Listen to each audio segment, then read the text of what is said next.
Alright, so I'm back again. Alright, I'll try to make this one a little bit shorter because I know you probably have a lot of videos to watch and a lot of other people that you would rather be talking to and whatever. So I'm just gonna keep going. So the whole, I wrote therapists insisting you know when you're disordered and that you can easily change. That is so bullshit, okay? My own psychologist, the one that I've been seeing since July, who I terminated with last week, or like, a week and a half ago or something. I don't remember when it was.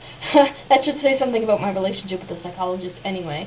But she was always telling me, you have to take responsibility for this. Like, if you're not willing to change your behavior, I can't help you get better. Why are you even coming to me if you don't want to change your behavior? She honestly didn't understand that a person can get better, like, emotionally or mentally, without necessarily completely overhauling everything that they do that's disordered, I mean. And, like, it seems like a lot of people these days, they take this little, I call it, like, the cognitive behavioral therapy approach, the CBT approach, where they think that, if you were just logical about this, if you just had some sense, if you would just think this through and like listen to what rational people were telling you, that you could just get magically better. And it doesn't fucking work like that. And these people, they just think, it's like those people who tell you to just go eat a sandwich, to just start eating again, to just gain some weight. It's like, if you do that, you'll be better. Translation, if you do that, you'll be less symptomatic and we won't have to deal with you. That's how I see it. I mean,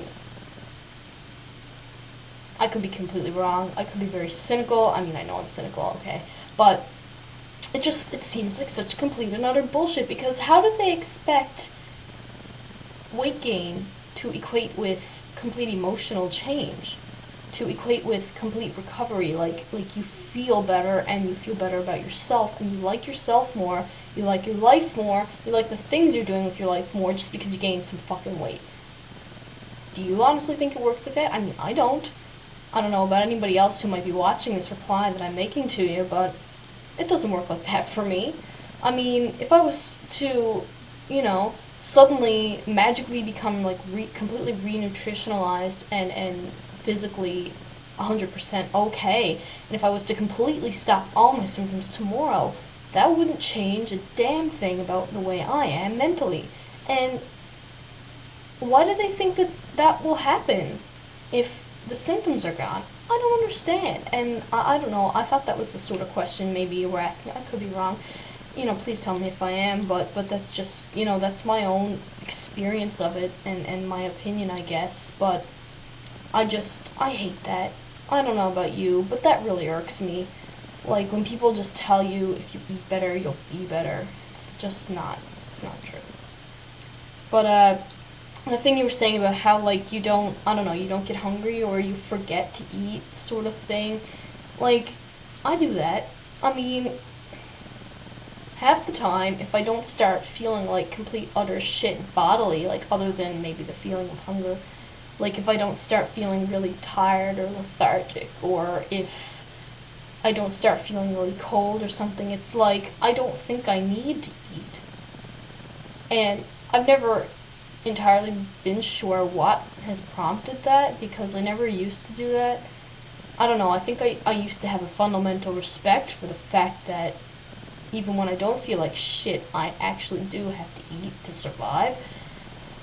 And I know that maybe you don't believe that. I mean, I don't believe that half the time either. But, this is one of those truths that most people take for granted, and when you have an eating disorder, something in your head just gets fucked up and you're like, unless I feel like shit, why should I eat, There's no need for it. I don't know, I think that's really bullshit, but I think we often, our brains trick us into thinking that that's reality, just because of the nature of an eating disorder. That's just what happens. And I mean, it's so hard to fucking bloody deal with that. And that's one of those things that a therapist who does that whole CBT, you know when you're doing the wrong thing.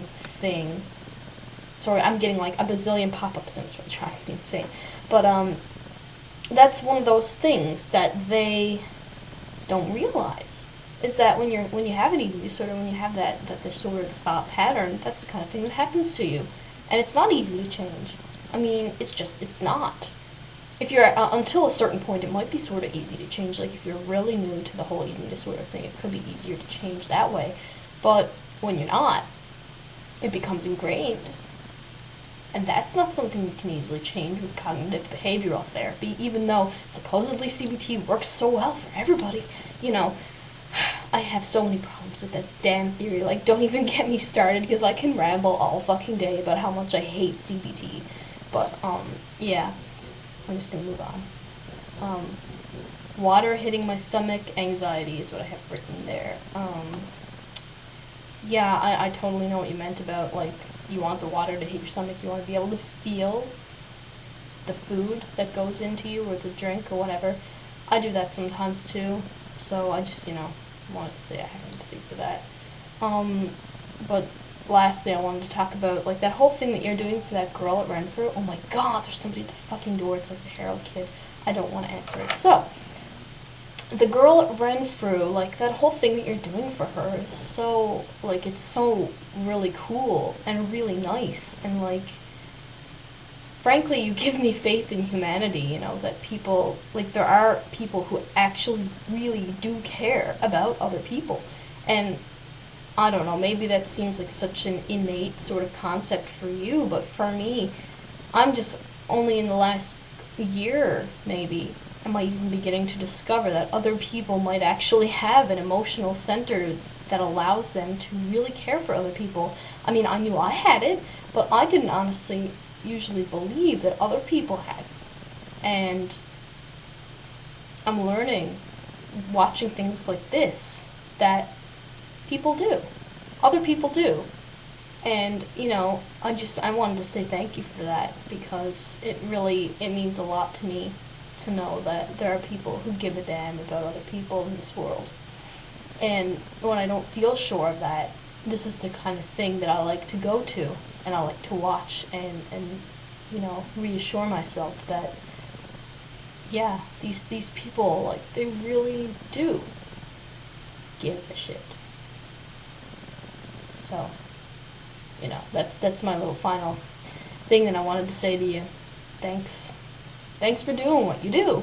I mean, thanks for making all those blogs that you make, because, I don't know, I find it helpful, and I enjoy watching you. This is a totally selfish thing on my part, but I really do. I totally appreciate it, and I can't even find words. There's no words to thank you for that sort of thing, because words just don't express it.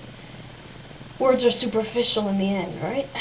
But anyway, thanks, and I guess maybe I'll probably reply to you at some point later, so talk to you later.